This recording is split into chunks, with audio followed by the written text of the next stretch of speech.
Počkejte. Takže čau, já vás vítám u tohle videa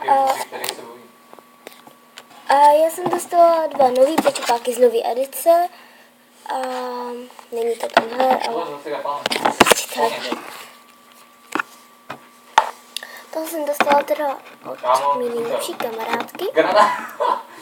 Pardon, jestli něco slyšíte. A tady vám to ukážu jenom teda vzadu a můžete hádat, kdo to může být. No, ale ne zase tak dlouho. No, takže je tu, myslím, pejsek, tučňák, srnka,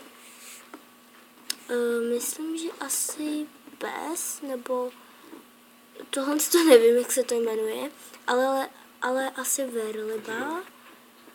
Jo, medvídek, panda a kočička, která je fakt cute, ale to jsem tam nenašla. Kecám, našla jsem ji, ale moc jsem ji nechtěla. Tak jo, tak hádání vlastně už skončilo, takže vám to můžu ukázat. Koupila jsem si přesně toto. A tohle to nazvu prostě nový LPS a nebo unboxing, tak nějak prostě no. A jdem to teda rozbalit, nebo ne? No tak jo. Tak jo, takže asi tady.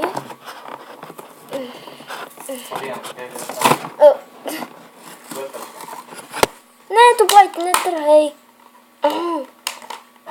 Blight je hrozně... No, tak nic.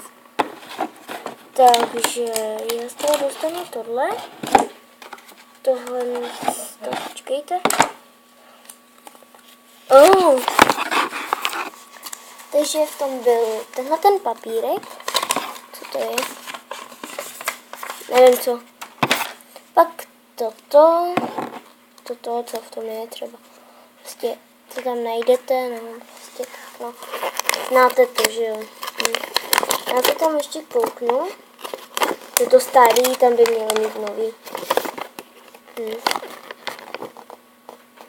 Jo, ukážu vám, kterýho si hrozně přeju. Pejska, úplně je cute, ten jezevčík. Toho prostě chci ho. A teda měli bychom se vrhnout na toho pejska nebo a tu ovečku. Takže nejdřív doplňky.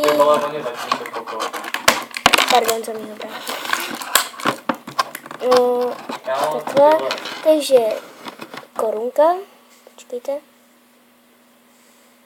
No, asi to moc dobře nevidíte, takže takhle.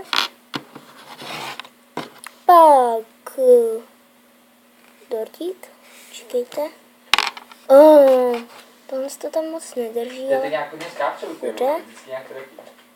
Tak prostě dortík. A asi se ptáte, kde jsem to koupila. Přesně v Plzni. Protože já jsem dneska šla na odběr krve, nebo prostě krevní obraz, no a prostě tak, no a prostě jsme jeli do obchodního centra a tam jsem viděla Maxi Pompo a hned jsem tam šla. A koupila jsem si tam tu ovečku nebo psa a tu ovečku, protože ta ovečka mi přišla cute a ten pejsek neboli kočička taky. Hlavně ten pejsek nebo kočička. Ale asi je to spíš pejsek, když to má takový menší ocásek, že jo? Tak to bude asi ono, no. Tak nejdřív tu ovečku. Pojď ven, vylez ven. Ježišmarja. Tak jo, takže tohle z toho bude její mazlíček a už jsem si pro ní vymyslela jméno. Kudrlinka, tady. Takže kudrlinka je fakt cute. Počkat, dá otočit hlavičkou. Ale docela trošku špatně. Takže kudrlinka a ten pejsek, počkejte, jo, to tady zezadu takhle odmotáme. Pardon. To nějak odmotáme. Jo. Takže už mám venku toho pejska nebo toho pejska a už asi vím, jak se bude jmenovat. No. O, dobrý. Bude se jmenovat... Ne, počkat, nevím, jak se bude jmenovat. Počkejte, tak dám na ní tu korunku. Dělej. Ono tam nejde ta korunka. Dobrý, jde. Tak Kunda, on má autolamu, to si děláš kozej. Pardon za ty prostý slova. Můj brácha, no. Pocit, když jsi doufal, Takže jako tak. si autolamu. Takhle. Je vážně hezká. A myslím, že se asi třeba bude Já mám teď kopie na druhý oči. jmenovat... Ne. Jak jsem vymyslela to jméno? Jak se to bylo? Jak to bylo? Jo, Lindsay se bude jmenovat. No není to hezký jméno. Není? Není?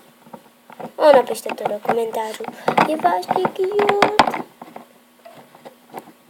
Na nejlepšího tátu. A stálo to kdyby něco 200. Docela drahý, to tam mají. A jeden pečup za 100. Ale jsou to ty nový edice, takže prostě tak, no. Jo, a teda dejí jsem to teda ta hlavička.